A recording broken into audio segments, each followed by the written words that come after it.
Welcome to Judy's kitchen. Judy's கிச்சன்ல இன்னைக்கு நம்ம ரெண்டே பொருட்கள் யூஸ் பண்ணி ஒரு டேஸ்டியான ஐஸ்கிரீம் எப்படி பண்றது பார்க்கலாமா? இது வரைக்கும் எங்க சேனலை சப்ஸ்கிரைப் பண்ணாதவங்க சப்ஸ்கிரைப் பண்ணுங்க, அப்படியே பக்கத்துல இருக்க பெல் பட்டனையும் கிளிக் பண்ணுங்க.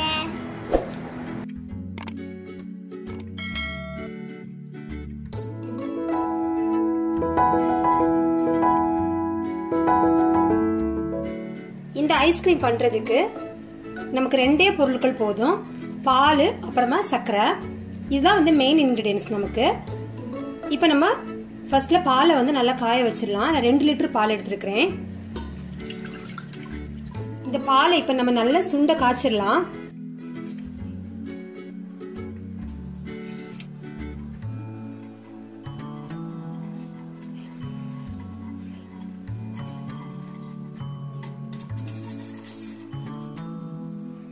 பால் பொங்க ஆரம்பிச்சதுக்கு அப்புறமா அடுப்பை சிம்ல வச்சு நல்லா கொஞ்சம் குறுக்கி காய்ச்சிடுங்க. சைட்ல இந்த மாதிரி நம்மளுக்கு கொஞ்சம் பிடிக்கிற மாதிரி இருக்கும். அது எல்லாத்தையுமே கரண்டியால தள்ளி விட்டு இடையிடையே ஒரு வாட்டி கிளறிக்கோங்க. பால் இப்போ நல்லா சுண்டி இந்த மாதிரி காஞ்சிருச்சு. நம்ம 2 லிட்டர் பால் சேர்த்தோம் இல்லையா? இப்போ வந்து ஒரு 1.5 லிட்டர் பால் இருக்கும். அந்த அளவுக்கு வந்து பால் நல்லா சுண்ட காஞ்சிருக்கு. இந்த டைம்ல நம்ம வந்து சர்க்கரை சேர்க்கணும். 1 கப் சர்க்கரை எடுத்திருக்கிறேன். இதை இப்ப சேர்த்துடலாம். இப்போ ஒரு விஸ்க் யூஸ் பண்ணி நல்லா அந்த சர்க்கரையை கரைச்சி விட்டுருங்க. இந்த சர்க்கரை இப்ப நல்லா கரைஞ்சிருச்சு. 3 டேபிள் ஸ்பூன் கார்ன்ஃபிளவர் எடுத்திருக்கிறேன். இதுல கொஞ்சமா பால் சேர்த்து நம்ம இதை நல்லா கரைச்சிடலாம்.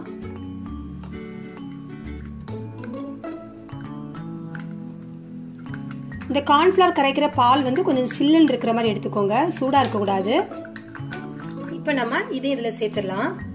இந்த கார்ன்ஃபிளவர் மிக்சர் நீங்க சேர்த்ததுக்கு அப்புறமா கைவிடாம வந்து அடுப்பு சிம்ல வச்சு கரைச்சி விட்டுருங்க, இல்லைன்னா வந்து அடி பிடிக்கும். கார்ன்ஃபிளவர் மிக்சர் சேர்த்ததுக்கு அப்புறமா இந்த மாதிரி நல்லா கொதிக்க ஆரம்பிச்சாச்சு. கொதி வந்துருச்சுனாலே அந்த மாவு வந்து உங்களுக்கு வெந்துருச்சுன்னு தான் அர்த்தம். இப்ப நம்ம அடுப்பை அணைச்சிடலாம். கார்ன்ஃபிளவர் மிக்சர் சேர்த்ததுக்கு அப்புறமா இந்த பால் வந்து எந்த அளவுக்கு திக்கா இருக்கு பாருங்க. கிட்டத்தட்ட ஒரு கூழ் மாதிரி இருக்கும் பாக்குறதுக்கு. பால் வந்து உங்களுக்கு நல்ல சுண்ட காஞ்சி வரதுக்கு அப்புறமா பாலுடைய கலர் வந்து உங்களுக்கு இந்த மாதிரி லைட்டா மாறிடும். லைட்டா ஒரு கிரீம் கலர் ஆயிடும். இப்ப இதை நம்ம அப்படியே விட்டுடலாம். நல்லா ஆறட்டும். நம்ம ஆறுறதுக்கு முன்னாடி நம்ம இது ஃப்ரீசர்ல வைக்க முடியாது. சோ இதை வந்து நல்லா இப்ப ஆற வச்சிடலாம். நல்லா ஆறி இந்த மாதிரி கூழ் மாதிரி இருக்குது பாருங்களேன். நல்லா கெட்டியா இருக்குது.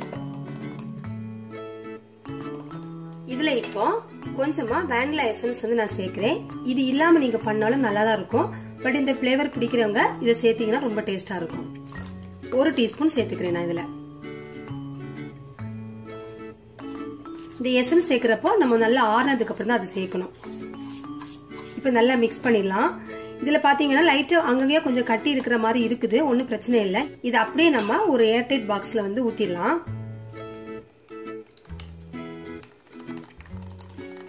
இப்ப இதை நல்லா மூடி வச்சு ஃப்ரீசர்ல 2 மணி நேரம் வச்சிடலாம். 2 மணி நேரத்துக்கு அப்புறமா ஃப்ரீசர்ல இருந்து எடுத்து பாக்குறப்போ இந்த மாதிரி இருக்குது. லைட்டா அப்படி ஃப்ரீஸ் ஆக ஆரம்பிச்ச மாதிரி இருக்கும். ஒரு மிக்ஸி ஜார்ல மாத்திரலாம். 1 நிமிஷம் இத மிக்ஸில ஓட விட்டுறலாம். 1 நிமிஷம் மிக்ஸில இப்ப அடிச்சாச்சு.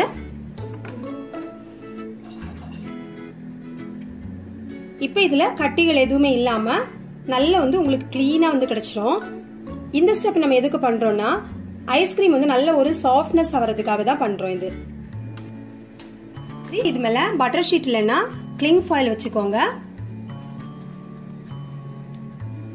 ஏன்னா இதுல வந்து வரக்கூடிய அந்த கிறிஸ்டல்ஸ் வந்து நம்ம வந்து அவாய்ட் பண்றதுக்காக தான் இந்த ஸ்டெப் பண்றோம். இப்ப இதை மூடி வச்சு 8 மணி நேரம் ஃப்ரீஸ் பண்ணி 8 மணி நேரத்துக்கு அப்புறமா இப்ப நம்ம ஃப்ரீசர்ல இருந்து ஐஸ்கிரீம் எடுத்து பார்க்கலாம் எப்படி இருக்குன்னு பார்க்கலாம். இப்ப நம்மளோட சூப்பரான ஐஸ்கிரீம் இந்த மாதிரி ரெடி ஆயாச்சு. இதை நம்ம ஒரு சர்விங் பவுல்ல மாத்திரலாம்.